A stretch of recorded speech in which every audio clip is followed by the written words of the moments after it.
आज मुख्यमंत्री डॉक्टर मोहन यादव जी के अध्यक्षता में कैबिनेट की बैठक संपन्न हुई है, जिसमें महत्वपूर्ण फैसले हुए हैं। मुख्यमंत्री जी ने इस बात की जानकारी दी है कि 11 अप्रैल को माननीय प्रधानमंत्री जी का दौरा अशोकनगर की ईसागढ़ तहसील के आनंदपुर धाम में होने जा रहा है। प्रधानमंत्री जी मध्य प्रदेश में लगातार उनका आगमन मध्य प्रदेश के लिए हमेशा लाभदायक रहा है और लगातार मध्य प्रदेश के विकास से संबंधित जो भी कार्यक्रम है उसको गति मिलती है। इसलिए 11 अप्रैल को उनका आगमन बड़ा महत्वपूर्ण है। 13 को केंद्रीय गृह मंत्री आदरणीय अमित शाह जी भोपाल पधार रहे हैं, जहां पर एनडीडीबी तथा दुग्ध महासंघ के मध्य में एमओयू निष्पादित किया जाएगा। जैसा कि हम जानते हैं कि सहकारी क्षेत्र में एनडीडीबी का खासतौर से दुग्ध उत्पादन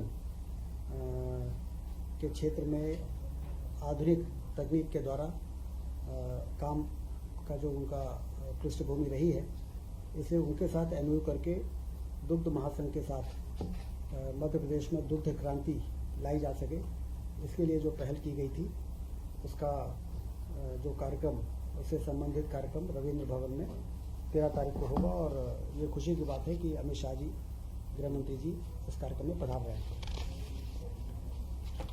12 से 14 अप्रैल 12, 13, 14 अप्रैल को विक्रमोत्सव का आयोजन दिल्ली के लाल किले में होने जा रहा है।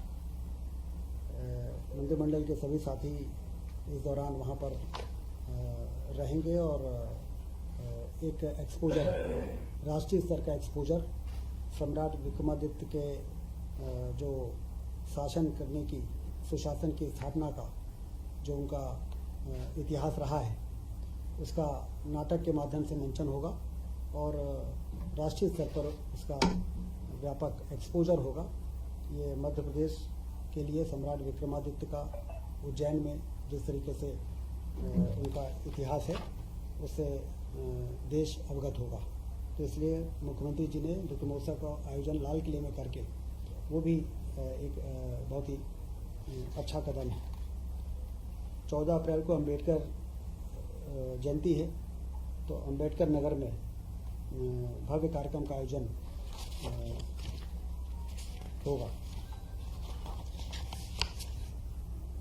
मध्य प्रदेश को बड़ी उपलब्धि मिली है। राष्ट्रीय राजमार्गों में के निर्माण के लिए 4,303 करोड़ की राशि केंद्र सरकार ने मंजूर की है।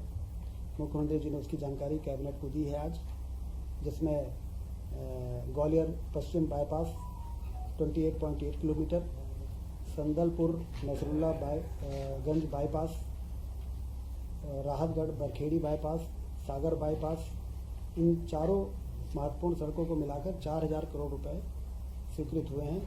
प्रधानमंत्री जी का और केंद्रीय सड़क मंत्री गडकरी जी का कैबिनेट ने आभार व्यक्त किया है। एग्रो विजन मंदसौर, दमोह, मुरैना तथा नरसिंहपुर में इस वर्ष इसका आयोजन किया जाएगा। किसानों की फसलों का उपार्जन के लिए सरकार कटिबद्ध है। वर्तमान में चना, मसूर, सरसों, तुअर और गेहूं के उपार्जन का कार्य किया जा रहा है। समर्थन मूल्य जो तय हुए हैं उसके आधार पर 26 रुपये में जो उपार्जन हम कर रहे हैं गेहूं का, वो हमारे संकल्प पत्र की ओर बढ़ते हुए कदम के रूप में देखा जा रहा है। 2700 रुपये 5 वर्षों में गेहूं का उपार्जन हम करेंगे, ये तय किया था प्रति क्विंटल, और अभी 1.25 साल हुए हैं और 2600 में गेहूं का उपार्जन इस वर्ष हो रहा है।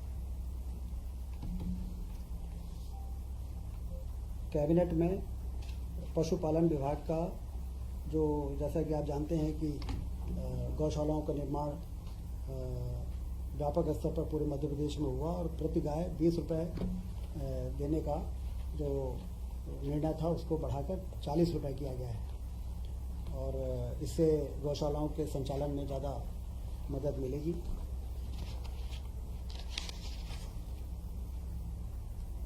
वृहद गौशालाएं बने 5,000 मिनिमम गायों की, जिसको गौवंश वन विहार कहते हैं, गौअभ्यारण्य भी कहते हैं।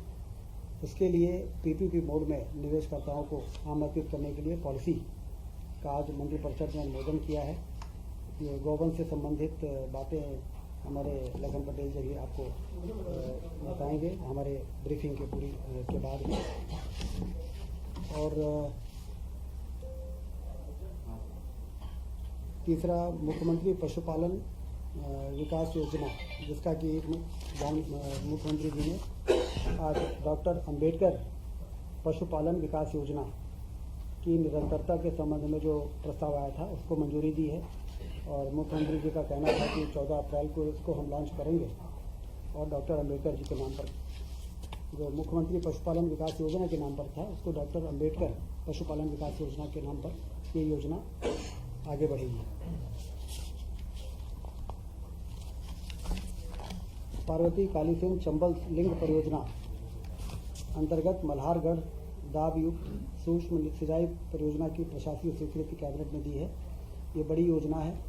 60,000 हेक्टेयर में सिंचाई होगी और 2,932 करोड़ रुपए की मंजूरी कैबिनेट ने दी है। ये उसी नदी जोड़ो योजना के कारण ये सिंचाई बढ़ेगी, जो प्रधानमंत्री जी ने जयपुर में नदी जोड़ो योजना का भूमि पूजन किया था। इसके लिए जो सूचकांक बढ़ाने की आवश्यकता थी, वो सूचकांक का बंधन समाप्त करके और इस योजना को मंजूरी आज प्राथमिकता के आधार पर दी गई। इसमें मंदसौर जिले के मल्हारगढ़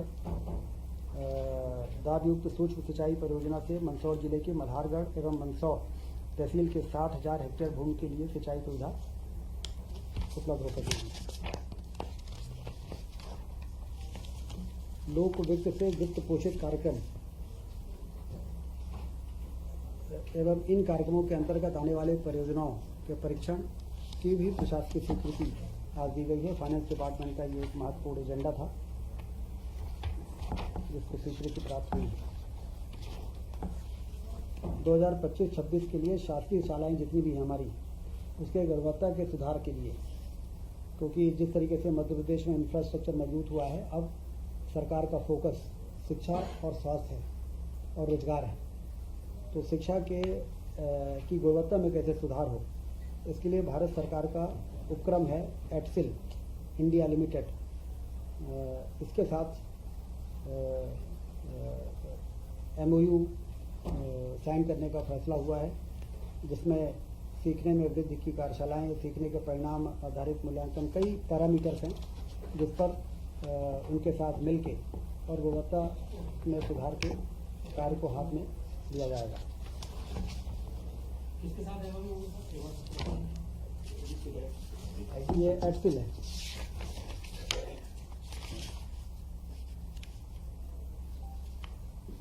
एटसिल इंडिया लिमिटेड।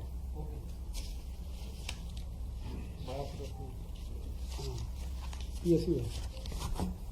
राज्य की विद्युत कंपनियों के लिए कार्यशील पूंजी ऋण, नगद ऋण सुविधा हेतु सरकारी गारंटी, कैश फ्लो बना रहे हमारी जो डिस्ट्रीब्यूशन कंपनीज हैं, इसके लिए समय समय पर सरकार गारंटी देती है, जिसके आधार पर वो अपने पूंजी प्राप्त करके और कामों को आगे बढ़ाते हैं। तो ये एक तीनों वितरण कंपनियों के 24-25 से 28-29 तक प्रतिवर्ष 12,466 करोड़ रुपए की नगद साख सुविधा कार्यशील पूंजी ऋण हेतु शासकीय प्रत्याभूति ऋण अवधि तक प्रदान किए जाने का निर्णय आज हुआ। उक्त प्रस्तावित गारंटी पर मात्र 0.5% की दर से गारंटी शुल्क दिया जाएगा।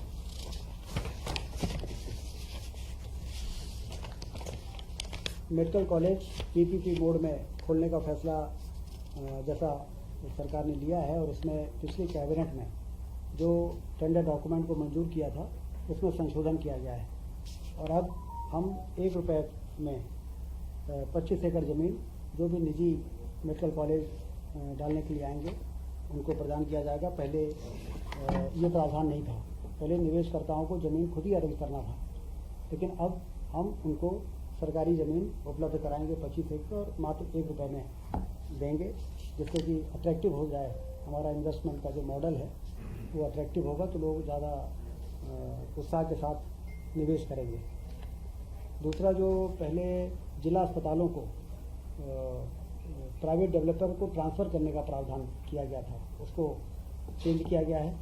अब हमारे जिला अस्पताल एज इट इज़ रहेंगे, सरकारी नियंत्रण में रहेंगे और सिर्फ निजी मेडिकल कॉलेज डेवलपर्स को जिला अस्पताल उनसे संबंध किया जाएगा, जिसका संचालन सिविल सर्जन भी करेंगे और मेडिकल कॉलेज के जो सुपरिटेंडेंट हैं उनकी एक कमेटी रहेगी। तो जिला अस्पताल अपग्रेड भी होगा, एडिशनल मैन पावर भी मिलेगा, प्राइवेट मेडिकल कॉलेज के JR और SR भी मिलेंगे, हमें प्रोफेसर भी मिल जाएंगे और जिला अस्पताल में 75% निःशुल्क जो आयुष्मान कार्डधारियों को सुविधा है वो मिलेगी। तो वर्तमान में जो जिला अस्पताल है उससे सीटें बढ़ेंगी ही और 75% जो वर्तमान में बेड हैं उससे ज़्यादा होंगे।